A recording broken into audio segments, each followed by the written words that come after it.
Sekarang kita lagi di Kepulauan Sula, itu sekitar 12 jam dari Ternate, dan ini udah bagian timur di Indonesia. Tapi sekarang kita bakal menuju ke salah satu kesultanan yang pernah ada di Indonesia, dan ini ada di timur Indonesia. Bismillah, kita menuju ke pelabuhan. Kota Ternate adalah daerah dengan ekonomi tertinggi di Indonesia saat ini. Oh, kita udah mulai masuk di kapal teman-teman semua, dan Masya Allah sampai Ternate 12 jam.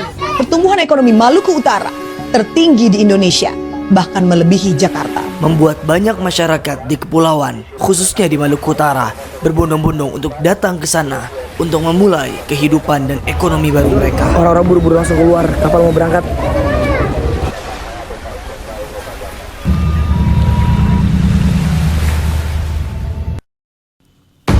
Inilah pulau kecil Ternate, hanya perlu 3 jam untuk mengelilingi. Kita udah pulau sampai di kecil ini. Pulau Rempah-Rempah, Ternate. Pulau Rempah-Rempah. Ternate Maluku Utara.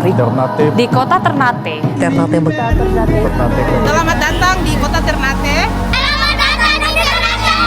Bukti kalau Islam ada di timur. Dulu ini bukan cuma pulau, tapi juga kesultanan kerajaan yang kekuasaannya terbentang sampai ke Filipina, bahkan sampai Papua. Tapi itu cuma sejarah, dan nanti gue bakal ceritain. Di masa kejayaannya, kesultanan ini pernah berkuasa sampai Filipina, kemudian sampai di Sulawesi, Nusa Tenggara Timur atau Bima, dan menjadi alasan bagaimana Islam bisa masuk di tanah Papua. Lebih dari 90% masyarakat Ternate adalah penganut Islam, dan ini juga seluruhnya dari Maluku Utara. Engkau akan kaget di tanah ini, timur Indonesia, tapi banyak yang menggunakan hijab atau anak-anak yang pergi ke masjid untuk ngaji sore. Kamu Muslim? Muslim. Kakekmu? Setiap masuk waktu sore, kamu akan mendengarkan bagaimana suara azan itu dilantunkan di berbagai macam masjid. Jarak antara satu masjid dengan masjid lainnya sangatlah dekat. Bahkan waktu malam. Sekarang kita di Kedaton, dan aura ngajinya kerasa banget. Dari semua titik kita akan menemukan suara-suara ngaji untuk persiapan sholat isya. Bahkan sampai hutan. Suara tilawahnya. Saking ngajinya itu benar-benar bergema di seluruh tempat, di seluruh kota di Ternate. Masya Allah. Ini adalah Masjid Agung Kota Ternate. Ini Masjid Al-Munawwar adalah masjid raya dari kota Ternate, menunjukkan bahwasannya Islam memiliki posisi yang kuat dan juga mayoritas di tempat ini. Masjid besar ini dibangun di atas lautan. Benar, dahulu daerah ini adalah lautan yang dipendam dengan pasir dan tanah dan dibangun masjid di atasnya. Diketahui oleh masyarakat seluruhnya bahwa lokasi yang dibangun oleh Masjid Al-Munawwar Kota Ternate ini, di sini dulu itu air laut. Olehnya Pemda Provinsi membangun dengan cara menimbun dulu. Sama seperti cara pembangunannya kota Singapura.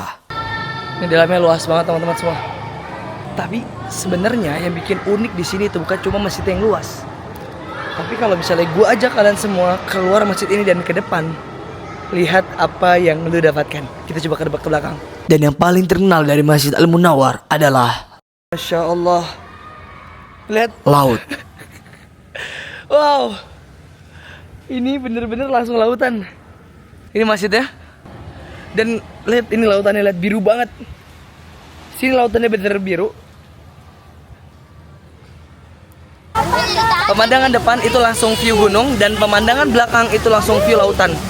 Bayangkan di timur Indonesia ketika waktunya sholat, hampir satu pulau semuanya full dengan suara azan. Dan yang paling besar, masjid ini. Masya Allah. Masya Allah. Selamat datang di Kedaton Kesultanan Ternate. Kita udah sampai di Kedaton Kesultanan Ternate. Ternate bukan hanya sekedar pulau kecil, namun ia memiliki sejarah panjang yang memiliki hubungan dengan syariat Islam. Ini bukan hanya tentang kisah Ternate, namun kerajaan besar yang terbentang dari Gorontalo hingga Filipina. Ini termasuk salah satu kesultanan Islam tertua di Indonesia Timur. Kita bakal jumatan di Masjid Sultan dan pakai peci. Masjid Kesultanan Ternate, engkau harus menggunakan peci dan dilarang menggunakan sarung saat sholat Jumat di masjid ini. Pertama itu bisa dibedakan ketika masuk masjid sampai masuk tempat ibadah lain. Yang kedua bisa membedakan.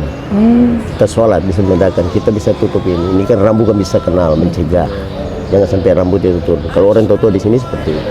Jadi hukum tertinggi kami itu adat matoto agama. Adat berdasarkan agama, berdasarkan kitabullah dan sunnatul rasul. Jadi apabila hukum adat ini berlawanan dengan hukum agama, maka hukum adat itu akan jatuh. Babato akhirat adalah kodi atau hakim yang mengurus urusan agama. Mereka tak lain dan tak bukan adalah para imam besar, khotib, dan ulama yang menjadi pengurus dari Masjid Sultan ini. Hampir rata-rata orang di sini pada pakai baju adat. Maka masjid menjadi penentu sebuah kebijakan kerajaan yang membentang sampai Filipina ini.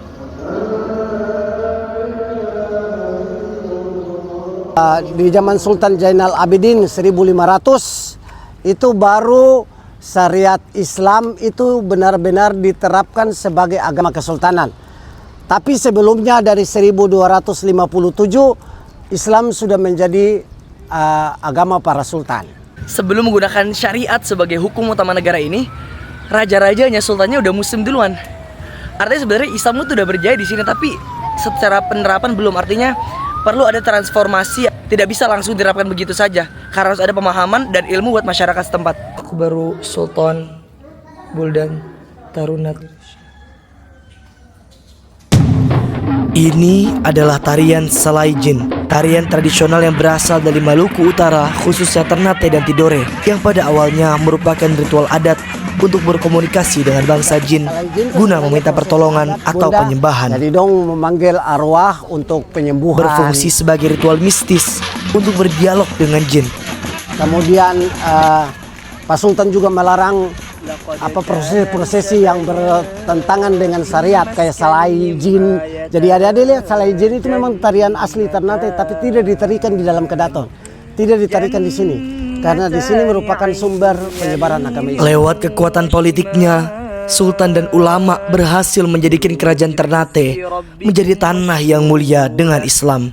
Baldatun Thayyibatun Warabbun Ghafur. Ini adalah bukti kalau politik adalah salah satu kekuatan utama dalam penyebaran agama. Bayangin aja, sebelum ada kesultanan dan penerapan syariat dalam negara, pada satu banyak praktik kesyirikan, dan pada akhirnya sebuah bentuk adat dan juga tradisi kesyirikan itu tidak boleh menjadi hukum kalau dia bertentangan dengan agama, seperti yang tadi disampaikan oleh bapaknya tadi. Namun tanah ini tidak selamanya damai. Azan yang berkumandang tidak selamanya akan terdengar. Sampailah waktunya di mana penjajah pernah itu berdiri datang. di sini. Portugis kalah, Spanyol kalah, dan terakhir Belanda. Benar-benar kayak Konstantinopel. Sini ada bentengnya. Selamat datang Ternate, tanah penuh rempah yang diperebutkan oleh para penjajah.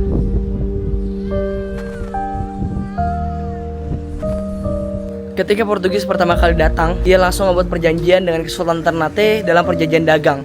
Portugis akhirnya ngebangun benteng ini sebagai benteng pertama yang dibangun oleh Portugis. Setelah kemenangannya meruntuhkan Andalusia sebagai kekuatan Islam yang berkuasa selama lebih dari 800 tahun, penjajah memulai perjalanannya diawali dari Lisbon, Portugal, sampai di Goa, India, dilanjutkan ke Malaka, hingga sampai ke tanah Ternate.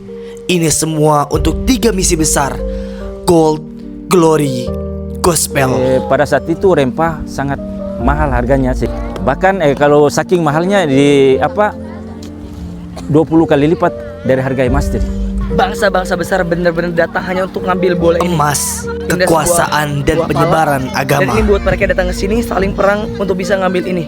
Gua nggak habis pikir mungkin ini jadi alasan penjajah bisa datang ke sini, karena memang selain rempah-rempah yang banyak, mereka juga punya alam yang indah banget dan strategis. Wow, gue ngebayangin kalau semisal di pinggir-pinggir sini ada benteng-benteng, ada pasukan umat Islam yang pengen menahan dari pasukan penjajah dari depan. Itu kayak kapal-kapal penjajah. Wow, Masya Allah.